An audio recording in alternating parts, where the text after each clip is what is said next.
Good morning, dear students. So, children, today we will do 10th chapter of our English book, First Flight, entitled The Sermon at Benares. So, you all must have heard the word Benares since it's the name of a place, and sermon, you must have heard it somewhere in life, that means religious preachings. So, the chapter we are going to read is the one I would call the best chapter of your book. So, the best, of course, means it.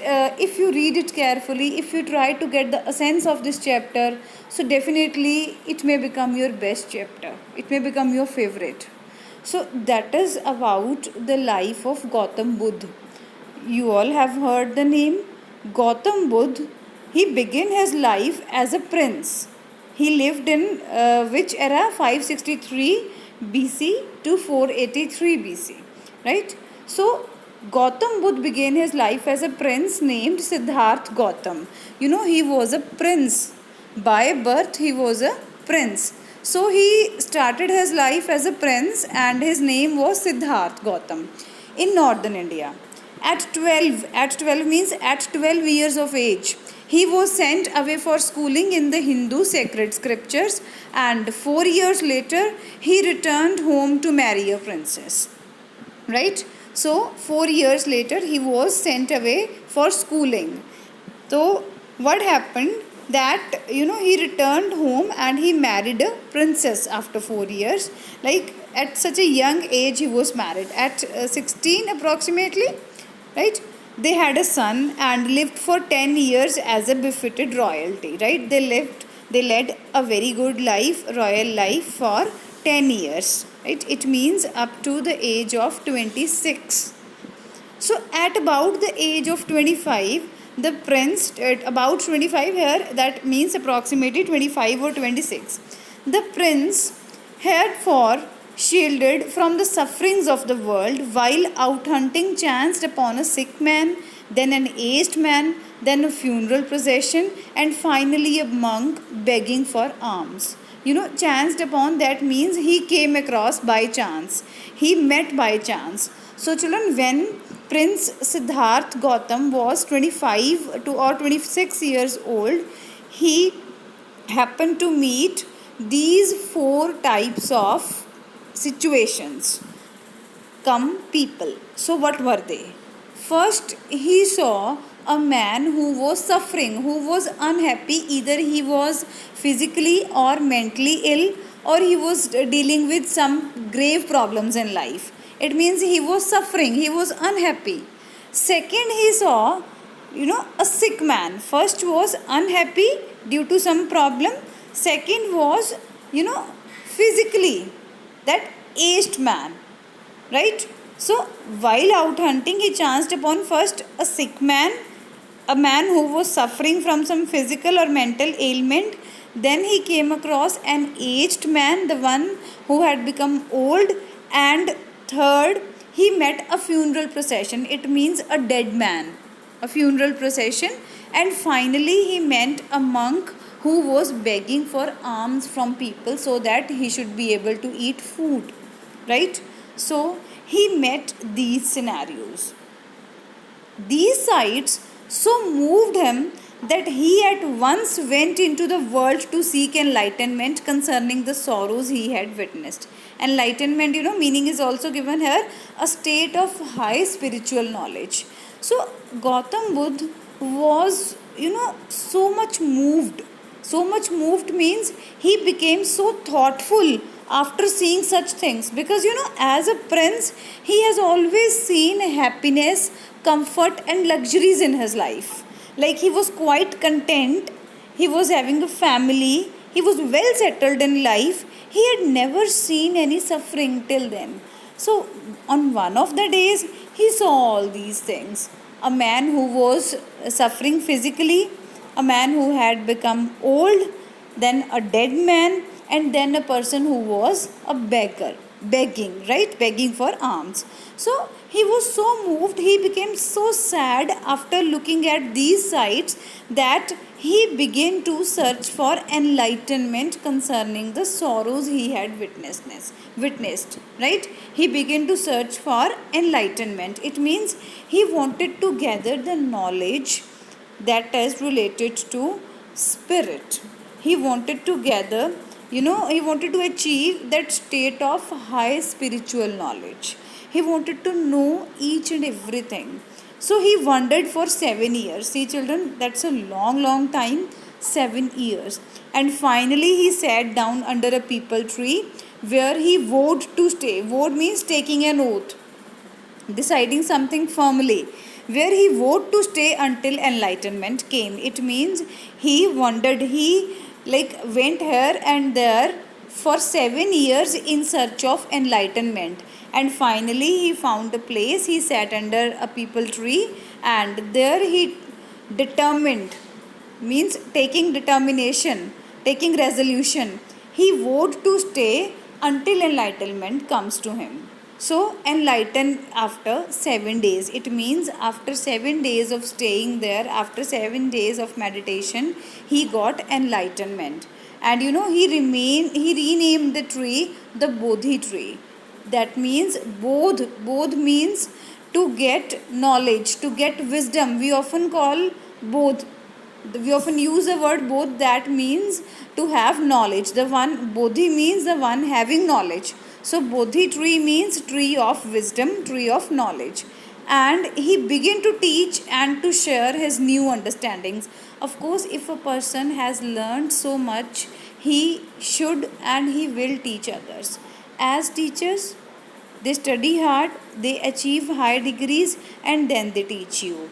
In the same manner, Gautam Buddha here realizes that he has acquired sufficient knowledge to get that he is in a comfortable position to give lessons to other people about how to achieve spiritual knowledge, like how to achieve mental comfort, how to forget their worries. So he began to teach these things, right? So I hope that's clear up to now. Next line. At that point, he became known as the Buddha. It means he became otherwise his name was Siddharth Gautam, but we all know him by the name Gautam Buddha. So at that point means when he achieved enlightenment, when he achieved Bodh. So from that time he is known as the Buddha, right? The Buddha preached his first sermon at the city of Benares. So this is what the title of this lesson is. He preached his first sermon. Sermon, I told you, that is moral lessons, religious lessons. So he preached his first sermon at which place? At the city of Benares. And that is most holy of the dipping places. Dipping places where people go to take bath in order to purify their bodies. The current example you must be hearing of is Haridwar. People go to some Gurdwara talabs, etc. Wherever they go for their mental peace. They go for taking bath. Dipping places, those are called dipping places, where they feel that if they take bath at that place, they will become pure, their body will become pure. So he preached his first sermon at the city of Benares. So that is the most holy of the dipping places on the river Ganges, right? The sermon that has been preserved and is given here, it reflects Buddha's wisdom about one inscrutable kind of suffering. Inscrutable means difficult, which cannot be easily understood, which cannot be grasped easily. So it reflects Gautam Buddha's wisdom.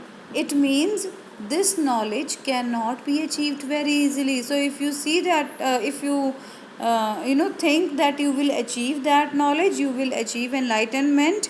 No, it's not that simple.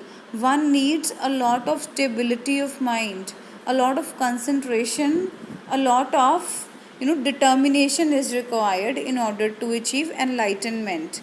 So here the writer says that it reflects Gautam Buddha's wisdom about one inscrutable kind of suffering. Inscrutable, the one which is difficult to understand. Right? Next. Kisa Gautami had an only son and he died. No, now they are talking about Kisa Gautami and she had an only son and the son died. Having one child and that too if he dies, so there is nothing more painful to the parents. Like there is no, I would say, in simple language you can say that there is no bigger sorrow in this world than losing one's children. Like everybody loses their parents, like with the passage of time everybody has to die. We all are mortals. Mortal means the ones who whose death is sure, whose death is unquestionable. So we all are mortals, and mostly it happens that parents die first and then children. So in some of the cases, or in a few cases I would say, that children die some natural death, or children die due to some problem, health issue, due to some any kind of problem, right? So Kisa Gautami had only son and he died. So it was very much difficult for her to overcome that grief. So read what the writer writes ahead.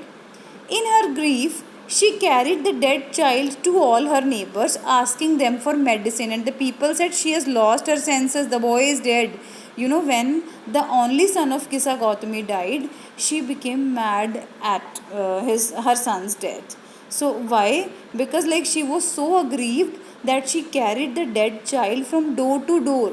Like she went to all her neighbors and asked them to give some medicine so that the child can be cured. And the people in the neighborhood thought that she has become mad. Kisa Gautami has become mad because the boy is already dead. So why she is asking for the medicines to cure him? There is no logic in that. Right? So see what happens further. At length, after some time, Kisa Gautami met a man who replied to her request. I cannot give the medicine. I cannot give the medicine. The thee, the children. This is the word from for Old English. So now it means you. The means you. You. Right? I cannot give you medicine for thy child. Thy means your. Thy means your. So that person told Kisa Gautami that I cannot give I cannot give you medicine for your child, but I know a physician who can. That person who met Kisa Gautami, he told her that he cannot give any medicine for the child of Kisa Gautami, but yes, he can suggest a physician, he can recommend a doctor who can cure, right? So obviously she will be very happy. See what happens further. And the girl, pray tell me, sir, who is it? And the man replied, go to Sakyamuni, the Buddha. So here he says that the girl asked, pray tell me, sir, means I pray you. So please tell me who's that person. I want to reach him as soon as possible. And the man replied that you should go to Buddha, right? So Sakyamuni, Buddha, it means the one who has achieved enlightenment. You should go to that person. So Kisa Gautami replied to the Kisa Gautami replied to the Buddha and cried, Lord and Master, give me the medicine that will cure my boy. So she goes there and prays to Gautam Buddha and asked him that Lord and Master means you are my Lord, you are my Master. Please give me that medicine which will help in the treatment of my boy so that my boy should wake up. So he is very ill. She asked for medicine. So what Buddha answered? See, read it very carefully. That's very important from examination point of view as well. What was Gautam Buddha's answer? I want a handful of mustard seed. And when the girl in her joy promised to procure it, then Buddha added, the mustard seed must be taken from a house where no one has lost a child, husband, parent or friend. So simple solution was suggested by Gautam Buddha. He said that the lady who is asking for the good health of her son, she has to bring a handful of mustard seeds for Gautam Buddha. The lady Kissa Gautami became very happy because it was very easy to get some mustard seeds. She could get it from anyone. But Gautam Buddha put one condition before her. What was that condition? He put the condition that the mustard seeds which she will be bringing, those must be taken from that house where no child has died, where no parent has died, no husband or no friend. Nobody had died in that house, no relation. So what happens further? Read next paragraph. Poor Kissa Gautami now went from house to house, and people pitied her and said, "Here's a mustard seed, take it." Everybody was ready to give her mustard seeds because it was the question of his son's life. Everybody said, "Take it, take it." But whenever she asked, "Did a son or daughter or a father or mother die in your family?" they answered, "Alas, the living are few, but the dead are many. Do not remind us of our deepest grief." And there was no house, but some beloved one had died in it. Kissa Gautami went from one house to the other. Every house was ready to lend her those mustard seeds, but no house member admitted that there has been no death in their home. In all the homes, somebody has died, either the parents or the grandparents, son, daughter, somebody's wife, somebody's husband, somebody's friend. One or the other person must have died, and people's answer was, don't bother us, please don't remind us the death of our beloved ones, we feel sad, don't take their name, don't remember death. So she could not find any house in the locality, in the neighborhood, which could say that no death has taken place. That was the bitter truth which came in, in front of Kissa Gautami. So see how she reacts. Kissa Gautami became weary and hopeless. She becomes tired and she has lost all the hopes, and sat down at the wayside watching the lights of the city as they flickered up and were extinguished again. So at last the darkness of the night reigned everywhere, and she considered the fate of men, and their lives flicker up and are extinguished again. And she thought to herself, "How selfish am I in my grief? Death is common to all, yet in this valley of desolation means place of deep sorrow, there is path that leads him to immortality who has surrendered all selfishness." Immortality, immortal are the people or are the creatures who do not die, like who keep living forever. So here Kissa Gautami becomes tired and hopeless, and she sat on a place right at the wayside catching the lights of the city, and she feels that ups and downs have been there in everybody's life. Everybody's life is full of joys and sorrows, like sometimes they are in a good position, sometimes they go in a low position. So she considered that this is the fate of the men, and everybody has to face it. Everybody has to face death one day or the other. Death is common to all. And she suddenly realizes that she has been very selfish in thinking that her son should not die. Means anybody could die. So that's why further the writer narrates here that yet in this valley of desolation there is path. It means, see, deaths are there everywhere. But how can we protect ourselves from getting mentally ill? Of course, if some near or dear one dies, we get mentally ill, we get depression. So how that depression can be cured? So Gautam Buddha here has given the preaching that the mental stress can be killed by surrendering all selfishness.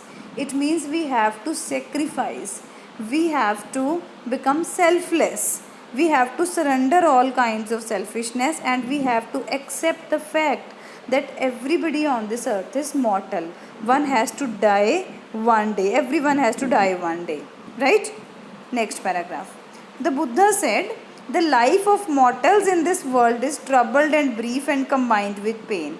For there is not by any means by which those that have been born can avoid dying. After reaching old age, there is death. Of such a nature are living beings. So Gautam Buddha here preaches that the life of mortals here includes the life of human beings, animals, aquatic creatures, birds, everyone, means whatever is living, whosoever is living, the life of mortals in this world is troubled. It means the life of animals, life of human beings, life of birds, like everybody is troubled, everybody is in pain, and their life faces so many ups and downs.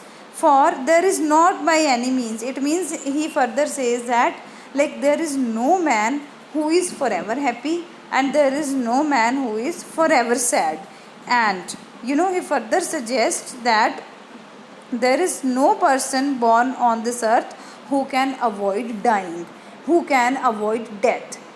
Simply in single line you can say that death is inevitable, death is unavoidable. Both the terms means the same, inevitable or unavoidable. So death cannot be avoided. Like if someone is extremely rich, they cannot avoid death. Like they can bring all types of medical facilities, solutions, everything. Like they can do, of course, more efforts as compared to the poor ones, but yes, death has to come one day and nobody can stop it, right? Next line, he further gives the example, as ripe fruits are early in danger of falling, so mortals when born are always in danger of death. People often are like, whosoever has orchards, they often are afraid that their fruits which have become ripe, right? So opposite of unripe, which have become ripe, they are early in the danger of falling. It means when the fruit is ready, so that doesn't take much time in falling to the ground. They have to be taken care of like very minutely. So like fruits, Gautam Buddha says that mortals, it means human beings, animals, insects, birds, everybody. So mortals, when they are born, they are always in the danger of death. A baby has to be taken care of very cautiously. A great care, a great attention, 24/7 attention is demanded by a baby. Or else, he or she, as the baby is, totally dependent. Babies cannot do anything by themselves. They cannot even take their milk. They cannot even speak anything. They actually rarely feel anything. So the thing here Gautam Buddha describes is that, like, all the people who are on this earth are mortals and they are always in the danger of death, right? Next example he gives us, as all earthen vessels made by the potter end in being broken, so is the life of mortal. So he compares the life of human beings to a pot, to a vessel, earthen vessel that is created by a potter. If we take a pot or a vessel made by a potter and if we throw that on the ground, in 1 second it can break. Obviously it will break. So same is the life of human beings, same is the case of human beings, that they can die within a minute. Like at any point of time, death can come to them. So all we have to do is do acceptance, right? So is the life of mortals. Gautam Buddha says that same is the scenario of life of people, both young and adult, both those who are fools and those who are wise, all fall into the power of death. All are subject to death. It means death doesn't make any difference between the rich and the poor, the young and adult, between a foolish and a wise person. If somebody is illiterate or highly educated, death never discriminates. It never does discrimination. So the person who is powerful, who is rich, who is having knowledge, everybody has to die. It's not that the people not having knowledge will die first. No, everybody is prone to death, so they have to die one day or the other, right? So next paragraph, of those who overcome by death depart from life. A father cannot save his son, nor kinsman their relations. So what he says further, of course, who overcome by death depart from life. They go away from life, and a father cannot save his son. If the son has become so ill, the father can only spend money, can only devote his time and energy, but he cannot stop the death of his son. Nor kinsman their relation, like nor the people, cousins, brothers, siblings, they can never stop their relatives from dying. Right? Mark means note it. While relatives are looking on and lamenting deeply, one by one mortals are carried off like an ox that is led to the slaughter. Ox, they are often led to slaughter for the purpose of preparing meat. So in the same manner, that personality, it is maintained in this world, is of no value in front of death. The image that we make of ourselves, that is useless, because death never sees any difference. So like an ox, it takes away the human beings and they are slaughtered, right? They lose their life. So meanwhile, relatives keep on looking, lamenting that come back, please come back, etc., etc. But these are of no use at all, right? So the world is afflicted with death and decay.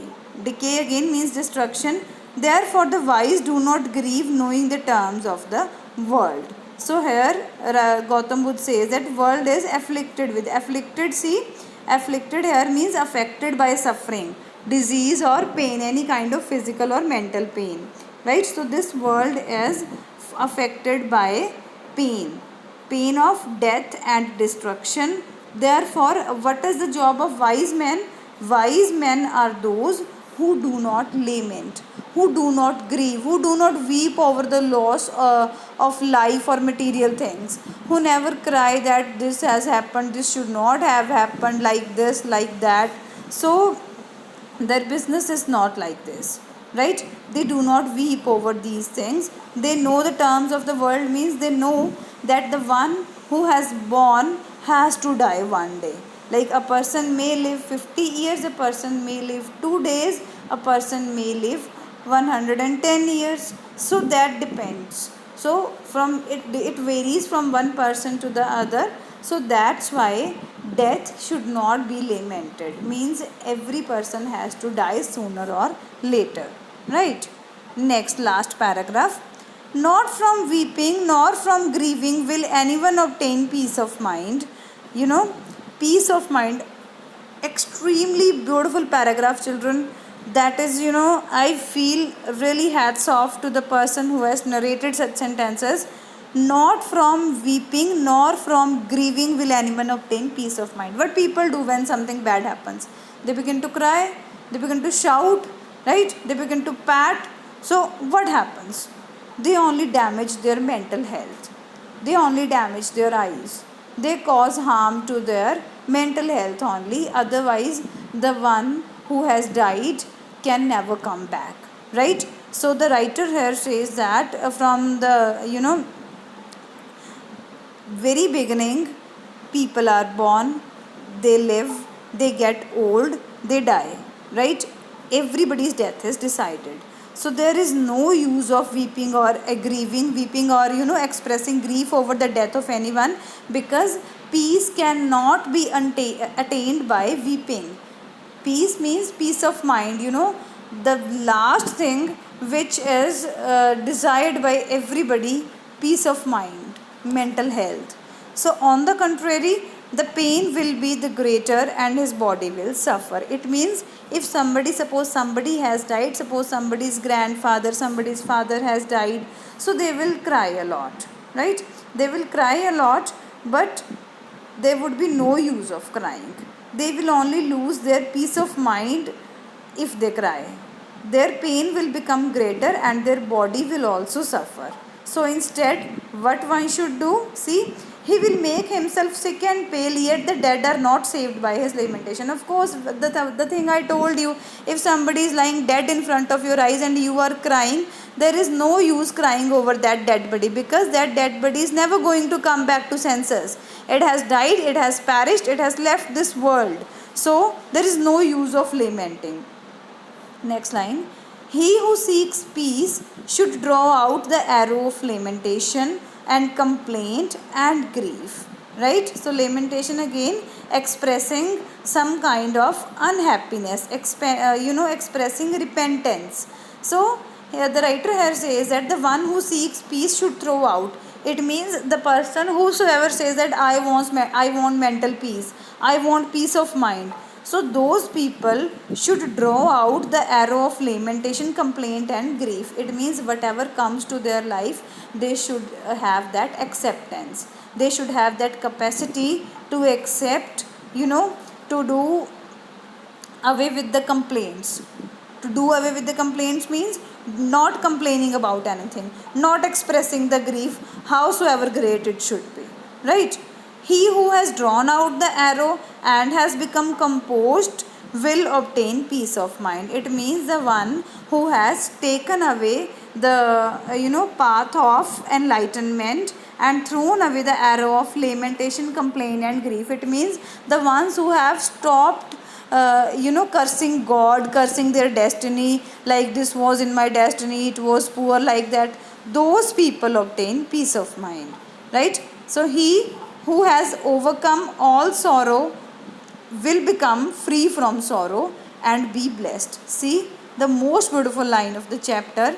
He says that he who has overcome all sorrow. It means the person who has overcome, right? Who has overcome all sorrow, that person will become free from sorrow and be blessed. It doesn't mean that sorrows do not come to that person. Sorrows do occur in their life, but if they have built up that much capacity to deal with it, what type of capacity I am talking about? You must have read it on social media that people and situations are powerless without your reaction. Like if you do not react, people cannot hurt you. Situations cannot hurt you. Suppose somebody has died, you must have that acceptance that yes, they have died and they cannot be brought back to death. So this is the lesson given by Gautam Buddha. So I hope you must have liked this lesson. Do study it. This is one of the easiest, and the theme of the lesson is that death is inevitable, it is unavoidable. There is no use of lamenting over the death of our near and dear ones. They are not going to come back to senses. They have become lifeless. So stop regretting, stop lamenting whatever has happened, whatever has passed. Think of a good present and future. Right? So a good moral, a good lesson I feel. So stay at home children and study hard. Happy learning. Thank you.